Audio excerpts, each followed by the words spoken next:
तो आज का हमारा फर्स्ट स्टोरी है द फन दे हैड, जिसे लिखा है आइजैक एसिमोव ने। स्टोरी को स्टार्ट करने से पहले मैं आप लोग को इसके कैरेक्टर्स के बारे में बता देता हूँ। इस स्टोरी में टोटल 4 कैरेक्टर्स हैं, मार्गी, टॉमी, मिसेस जोन्स और कॉन्टी इंस्पेक्टर।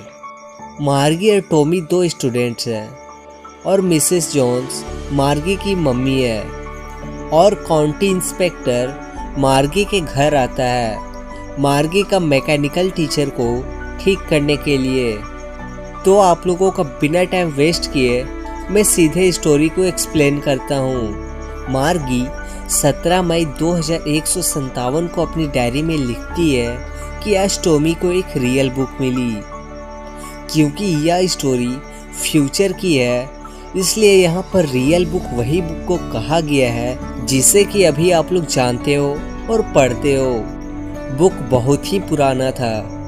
मार्गी के दादाजी ने एक बार कहा था कि जब वह एक छोटा लड़का था तब उसके दादाजी ने बताया था कि एक समय था जब सभी कहानियाँ कागज पर ही छापी जाती थी।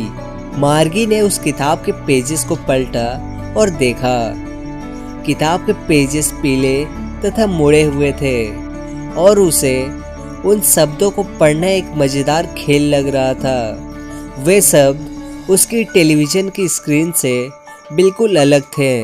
वे केवल एक ही स्थान पर स्थिर थे और जब वे पहले पढ़ चुके पेज को निकालते थे तो उन्हें वे शब्द बिल्कुल उसी स्थान पर मिलते थे जहां पर उस समय थे जहां उन्होंने बुक को पहले पढ़ा था।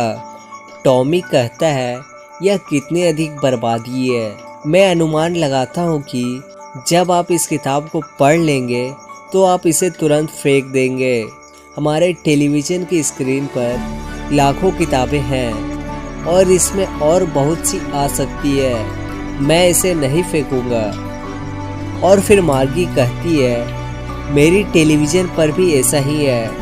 मार्गी 11 वर्ष की थी और टॉमी 13 वर्ष का, इसलिए मार्गी ने अभी उतनी पुस्तकें नहीं देखी थी जितनी कि टॉमी ने। फिर मार्गी टॉमी से कहती है तुम्हें यह बुक कहाँ से मिली?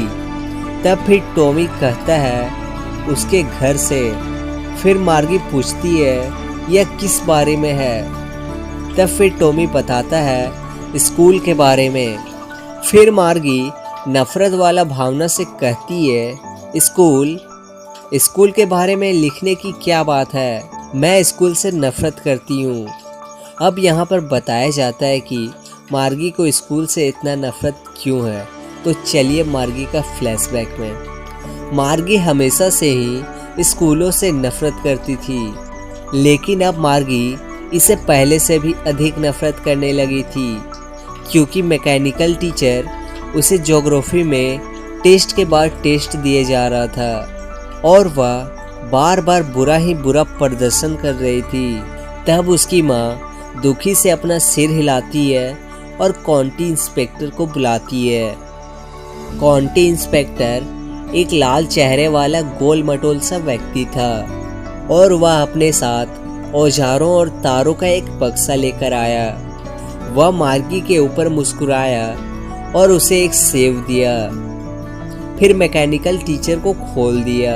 मार्गी को आशा थी कि उसे मैकेनिकल टीचर को दोबारा से जोड़ने के बारे में नहीं पता होगा, लेकिन वह इसके बारे में ठीक तरह से जानता था।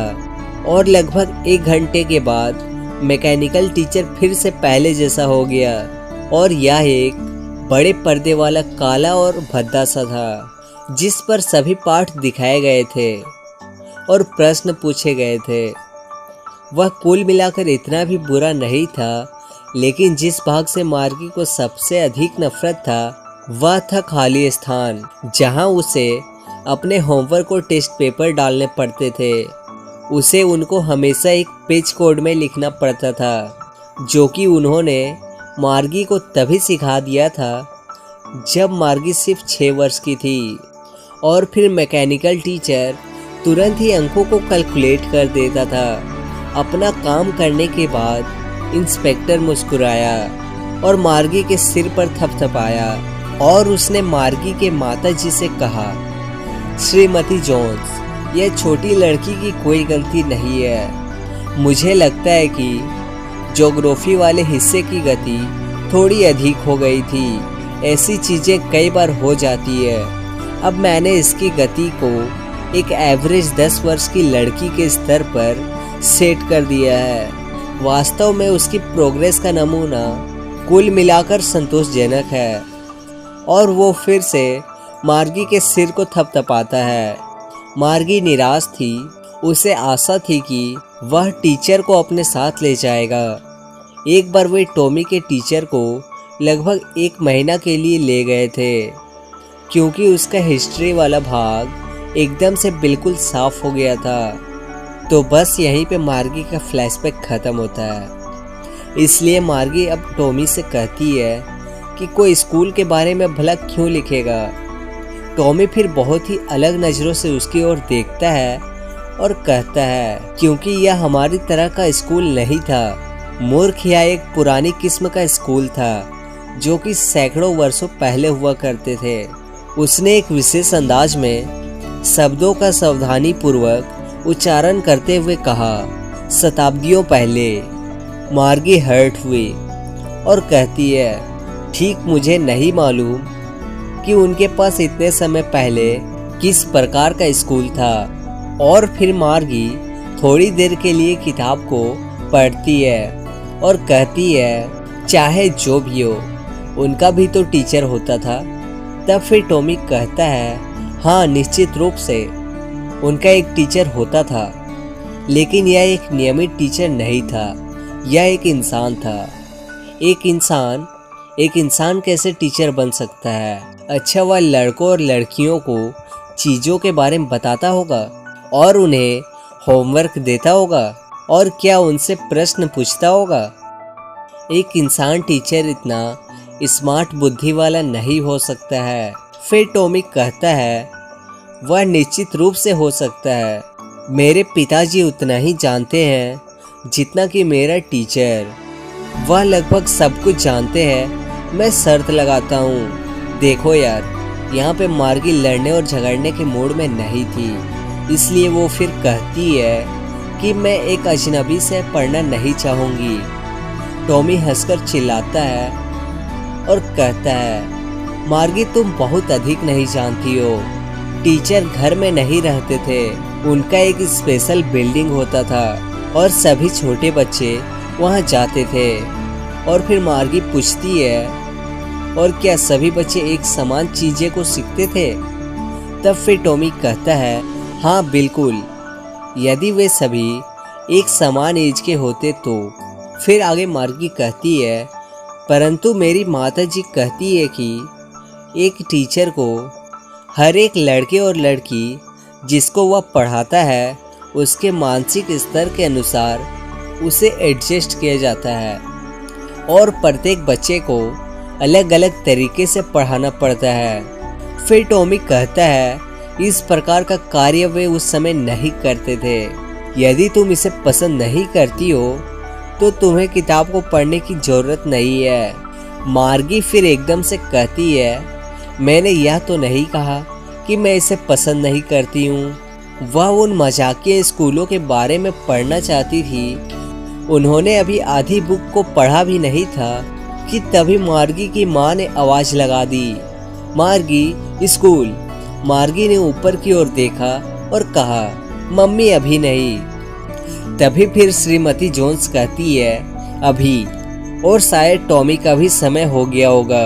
और फिर मार्गी टॉमी से कहती है, क्या मैं स्कूल के बाद किताब को तुम्हारे साथ कुछ और समय पढ़ सकती हूँ? और फिर टॉमी थोड़ा सा एटीट्यूड दिखाते हुए कहता है, ऐसा हो सकता है। और वह धूल से भरी हुई पुरानी किताब को अपने बाजू के नीचे दबाकर सीटी बजाते हुए चला जाता है। और मार्गी अपने स्कूल के रूम में जाती है। यह रूम उसके बेडरूम से अगले वाला रूम था और उसका मैकेनिकल टीचर ऑन था और उसका वेट कर रहा था। वह सैटरडे और संडे को छोड़कर हर दिन उस समय चालू अवस्था में होता था, क्योंकि उसकी माँ ने कहा था कि छोटी लड़कियां तभी अच्छी तरह से पढ़ती और सीखती है जब वे रेगुलर टाइम पर पढ़े। स्क्रीन प्रकाशित हुई और उसने कहा, आज का अर्थमैटिक का पार्ट उचित भिन्नों को जोड़ने पर आधारित है। कृपया उचित खाली स्थान में कल का होमवर्क डाल दें। मार्गी फिर एक आप भरती है और ऐसा ही करती है। वह उस समय के पुराने स्कूलों के बारे में ही सोच रही थी जब उसके दादाजी के दादाजी एक छोटे बच्चे थे। आस पड़ोस के सभी बच्चे स्कूल के प्रांगण में हंसते और चिल्लाते हुए जाते, क्लासरूम में एक साथ बैठते और शाम के समय में सभी एक साथ घर चले जाते। वे सब एक ही जैसा टॉपिक्स को पढ़ते और याद करते थे, इसलिए वे होमवर्क करने में एक दूसरे की हेल्प कर सकते थे और इसके बारे में बातें भी कर सकते थे। और टीचर तो इंसान ही था। मैकेनिकल टीचर स्क्रीन पर चमक रहा था जब हम फ्रैक्शन 1/2 और 1/4 को जोड़ते हैं। मार्गी इसी बारे में सोच रही थी कि पुराने दिनों में बच्चे उस स्कूल को कितना पसंद करते थे। वह उस मजाक के बारे में सोच रही थी जो कि वे किया करते थे। तो बस यहीं पे हमारा स्टोरी ख़त्म होता है। आई होप आपको स्टोरी समझ में आ गया होगा। तो बस आज के लिए इतना ही। मिलते हैं अगले वीडियो में। और हाँ, वीडियो को लाइक करके चैनल को सब्सक्राइब करना मत भूलना। और हाँ, अपने आस पड़ोस में शेयर भी कर देना।